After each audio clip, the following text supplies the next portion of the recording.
Muy buenos días. Nuestro grupo está conformado por Ángela Pachón, May Sánchez y mi persona, Gisela Cordo. El día de hoy vamos a abordar lo que es el tema de los impedimentos y las recusaciones en lo que es el derecho disciplinario colombiano. Bueno, pues este tema es de gran relevancia para lo que es el derecho disciplinario, ya que aborda dos figuras jurídicas que garantizan la imparcialidad y la transparencia en los procesos que son adelantados contra servidores públicos. Pues este sistema tiene como finalidad asegurar que los funcionarios del Estado cumplan con sus deberes basados en la Constitución, en la ley y en los principios del servicio público. Entonces, para que este control sea ejercido de forma legítima, pues es necesario que el proceso se desarrolle bajo lo que es una premisa fundamental, que es que quien juzga lo haga sin intereses personales, sin favoritismo y sin prejuicios. Entonces, pues es así donde surgen estas figuras, que es el impedimento y la recusación, que pues son mecanismos que evitan que un funcionario actúe en un proceso cuando existen circunstancias, razones que puedan afectar a su independencia o generar desconfianza en las partes respecto a las decisiones que se tomen.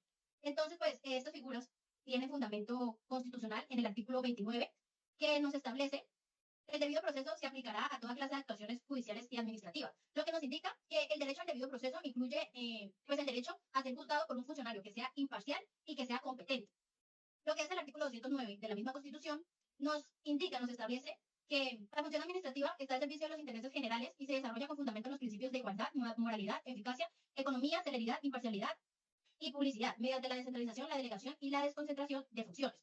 Entonces, pues esto nos indica que toda función administrativa pues está orientada por unos principios éticos y jurídicos, los cuales están en pro de garantizar lo que es la eficacia, la moralidad y la imparcialidad del Estado. Entonces, es aquí donde estos temas de impedimento y recusaciones cobran relevancia porque son un reflejo práctico de lo que es la moralidad, la imparcialidad y la transparencia que nos exige la Constitución.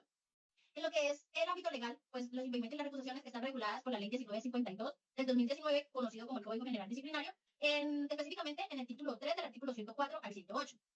Es así como el artículo 105 nos establece sobre el impedimento y nos dice que el servidor público en quien concurra cualquiera de las anteriores causales debe declararse inmediatamente impedido una vez la advierta mediante escrito en el que exprese las razones, señale la causal y, si fuere posible, aporte las pruebas pertinentes.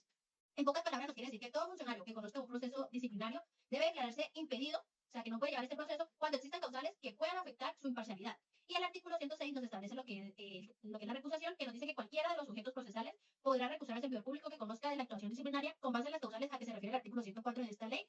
Al escrito de recusación acompañará la prueba y que se funde. Entonces, este dispone que cualquier parte del proceso disciplinario puede recusar al funcionario cuando considere que existe una causal de impedimento, causales que serán explicadas, mencionadas más adelante por mi compañera Anne. Entonces, pues como lo ha señalado el Consejo de Estado, la imparcialidad no es solo una actitud interior del juez, sino que también es una apariencia que debe inspirar confianza en los ciudadanos. Es decir, que pues no basta con ser imparcial, también hay que parecerlo y pues de eso es que se encargan estas dos instituciones. Adelante mi compañera Ángel. Muchas gracias. A continuación explicaré el concepto, naturaleza y causales para el presente caso.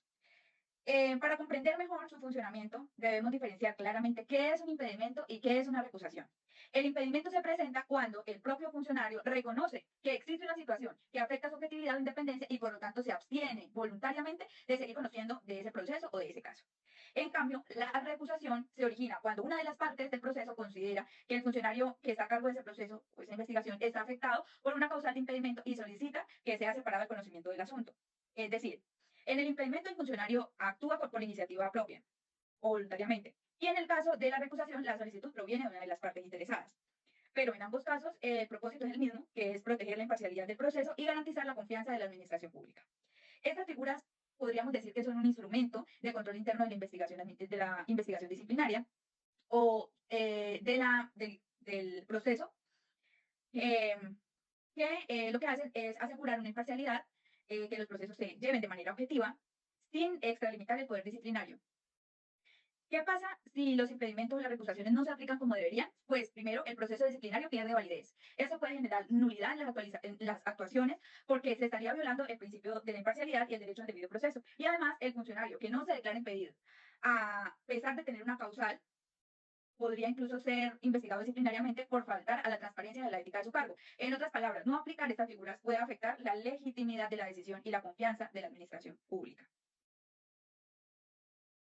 En la diapositiva que pueden apreciar en pantalla voy a nombrar las causales de impedimento y recusación, pero más allá de volver otra vez a leerles, lo que ya pueden ver, observar ustedes en pantalla es ejemplificar cada uno de los numerales que estamos viendo.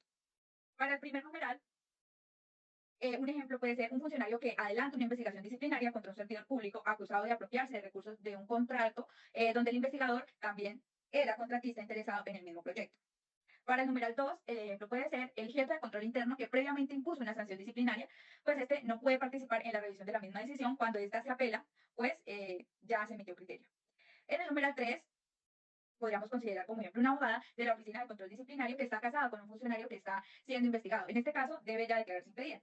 Para el numeral 4, podríamos citar como ejemplo un funcionario que antes asesoró jurídicamente al disciplinado en el mismo caso, por ejemplo, ayudándole a responder una queja, no puede después investigar ese proceso.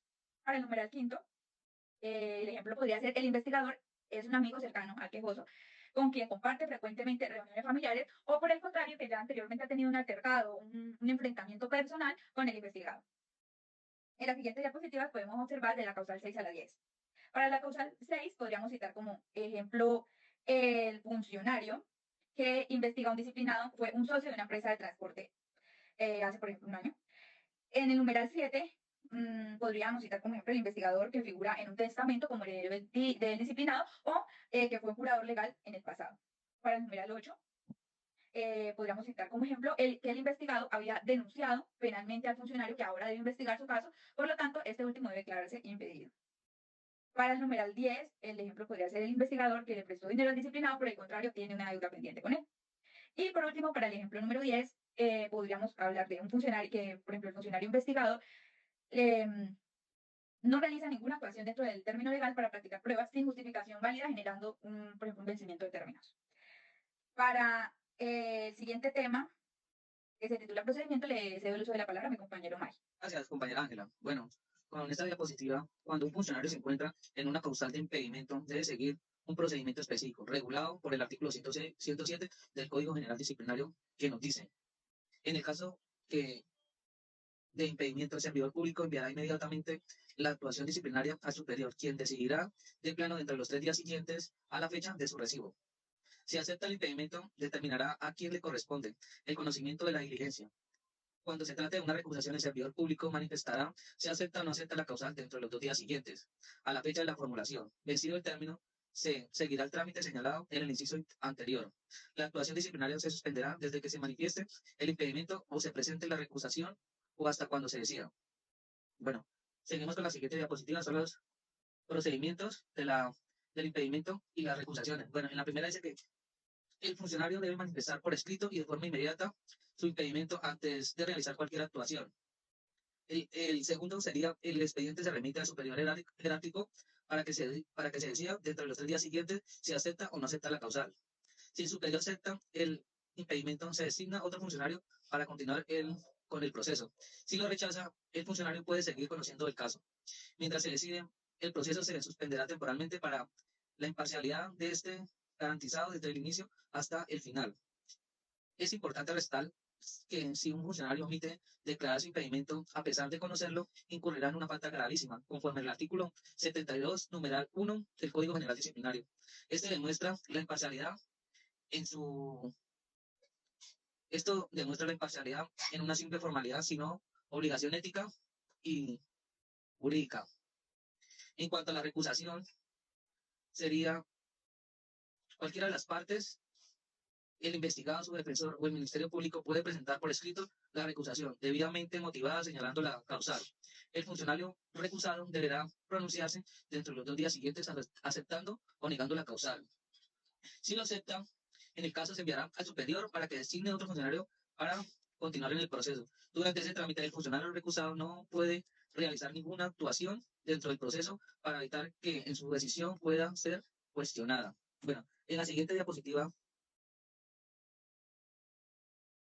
tenemos los efectos jurídicos más importantes de esta figura, que es la suspensión temporal del proceso mientras se resuelve la causal, la suspensión definitiva del funcionario si lo acepta, el impedimento o la recusación. La tercera es la nulidad de las actuaciones realizadas por los funcionarios que actúan estando impedido.